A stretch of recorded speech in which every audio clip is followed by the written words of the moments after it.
je fais une sauvegarde enregistrée sous vise mon bateau fusionné, on va l'appeler. Parce que j'ai fusionné toutes mes couches de manière à pouvoir les travailler indépendamment et de les animer indépendamment dans Final Cut. Donc je sauvegarde tout ça. Je reviens dans Final Cut. Je vais faire pomme ici pour aller chercher sur mon bureau ce vise mon bateau. Et le vise mon bateau, je vais venir le placer. On va lui donner ici. Alors on ne peut pas l'ouvrir parce que si on double-clique dessus pour l'ouvrir, on va voir qu'on va ouvrir une nouvelle fenêtre dans la timeline avec nos 3 couches qu'on va pouvoir animer qui sont indépendantes. C'est ça qui est bien, c'est qu'on garde l'aspect des 3 couches. On appelle ça des calques dans Photoshop. Cette fois-ci dans Final Cut, on appelle ça des couches.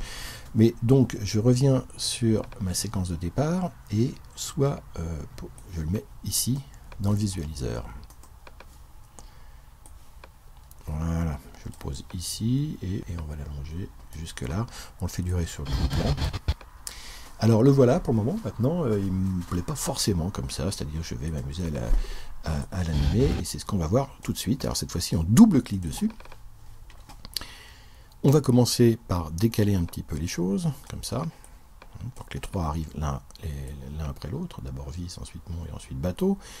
Alors le vise, on va le faire entrer comment? On va le faire arriver de la droite. Voilà. Donc ici, hop, je clique dessus, ouvrez, vise. Animation. On fait un point clé ici et un point clé. Je le grossis pour voir. Donc ici, j'ai un point clé ici. J'en crée un autre point clé. On part.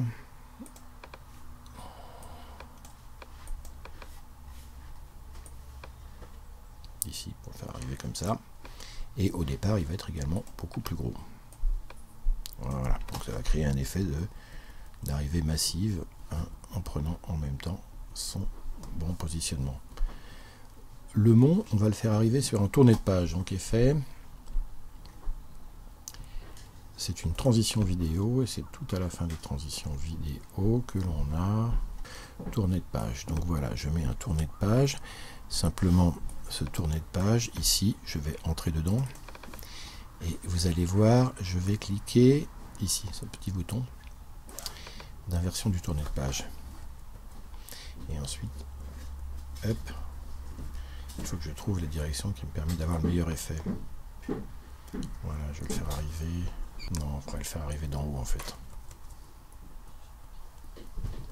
Voilà, il va venir se plaquer là. Et on va le faire arriver plus lentement. On va l'augmenter en longueur. Et une fois qu'il est là, on va dire, lui, il va commencer à entrer mon bateau. Et alors mon bateau, je vais le faire arriver de l'autre côté. Hein. Donc ici, au tout début, je pose une image clé. Et puis, environ ici, le temps de le faire arriver, j'en pose une autre. Voilà, mes 2 images clés. Je reviens sur la précédente. Là, je suis sur mon point d'arrivée. Et je le fais partir de là. De la même manière que tout à l'heure, il faut que je descende un petit peu, on va descendre à 12% pour bien voir le point de départ. De la même manière, on va aussi le grossir au départ. Alors cette fois-ci, on va encore amplifier le phénomène pour que ce soit énorme. Et voilà, et donc je fais un premier rendu, cette fois-ci directement sur mon plan. Voir ce que ça donne. Et on lit le premier résultat.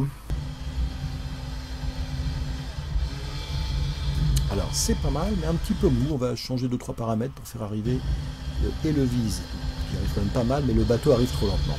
Donc on retourne, double-clic ici, on revient là-dedans, on va le faire arriver plus vite. C'est-à-dire qu'en fait, on va déplacer le point ici, comme ça. Hop, et le centre, le reste ça va, et en plus on va lui donner un effet lissage, savoir linéaire, qui fait que, comme Z pour avoir le truc idéal, hop, ici, j'arrive beaucoup plus vite, voilà, comme ça. Pour vise, pareil, on va On va monter un peu ici, faire clic droit, linéaire et étirer, pardon, comme Z, étirer ça pour le faire arriver, faire une arrivée un peu plus rapide, comme ça.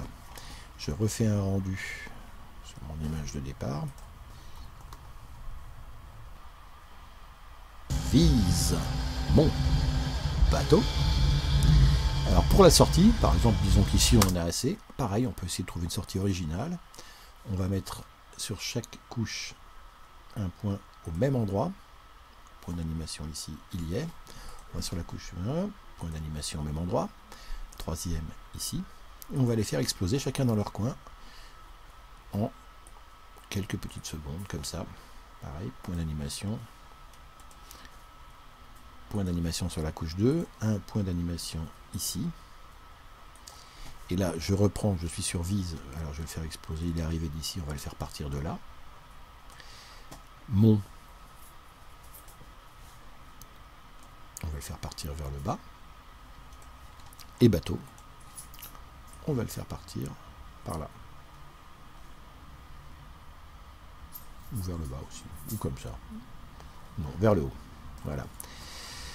Alors, je reviens encore une fois ici et je recalcule mon rendu. Et vous allez voir, c'est terminé. On a une belle animation de logo qu'on n'aurait absolument pas pu créer directement dans Final Cut Pro parce qu'il y a toutes les typos, toutes les astuces de texture, d'ombrage qu'on peut créer dans Photoshop et qu'on peut utiliser ensuite, couche par couche, mot par mot, dans Final Cut Pro. On regarde le résultat. Voilà. Hop. Si c'est pas beau.